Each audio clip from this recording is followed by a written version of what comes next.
Već 2 decenije u Vojlovici se organizuje uspešno jedna agrarno-kulturno-sportska manifestacija. Reč je o Vojlovačkim žetelačkim danima, poznatim i na širim prostorima. Ove godine Vojlovački žetelački dani počeli su predavanjima stručnjaka Instituta Tamiš, a činjenica da je susretu sa stručnjacima prisustvovalo više od 30 meštana govori da je interesovanje za učenjem u ovom delu grada sve veće. Bogdan Garalejić, savjetodavac, govorio je o ovogodišnjim rezultatima sorata pšenice, a bilo je još reči o zaštiti trešnje i šljive, mada u ovom delu grada nema tih proizvođača.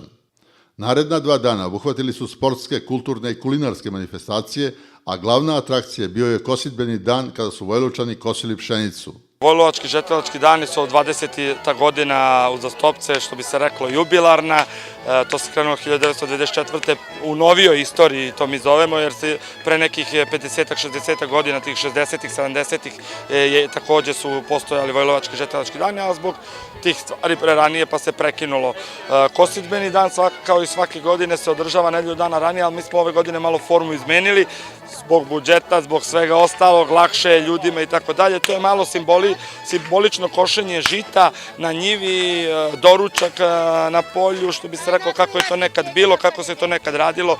Tu će nekoliko predstavnika Mađarskog kulturno-umetničkog društva Tamaš Jaron, Slovačkog kulturno-prosvetnog društva Đetvan, gostiju folklornog društva Hrinjovčani iz Hrinjove i Slovačke republike, penzioneri iz Vojlovice, pokazati kako se to prekosilo, kako su se kovale kose, kako se sve to spremalo.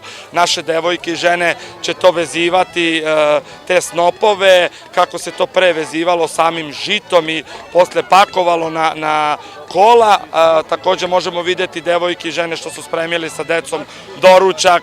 To je malo tradicionalnog slovačkog mađarskog kulena, kobasice vojlovačke, malo slanine i sve ono što je domaćinstvo jedno paorsko, što bi se reklo, imalo u svojoj kući i što je proizvodilo. Značaj manifestacije Vojlovački žetelački dan je ogroman, kako za žitelje Vojlovice, tako i za čitav grad Pančevo. Znači veoma veliku stvar, jer tu zbližavanje naših sviju nacije.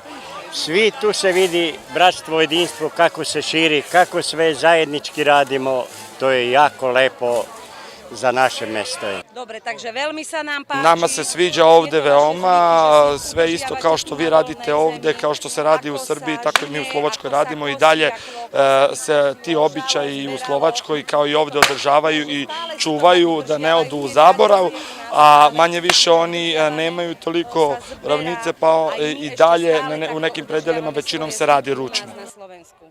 Cilj manifestacije je da se promoviše i proizvodnja samog žita. Na taj način ćemo obezbediti i u perspektivi neki opstanak, jer znamo žito znači dovoljno brašna znači dovoljno hleba. Smatra se da države koje imaju dovoljno žita i hleba su države koje opstaju.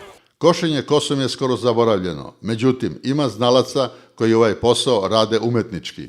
Jedan dobar kosač prvo da zna da dobro da otkuje kosu. To je najbitnije, jer ako kosač ne otkuje dobru kosu, onda ne vredi, onda ne može da kosi, onda kosač će da ubije kosača. Danas radimo radi reda, običaje da pokažemo kako je nekad bilo i tako. Nekad se nije išlo tako obučeni bele kecelje, nego opanke, ko šta je imao, svake dašnje nošnje.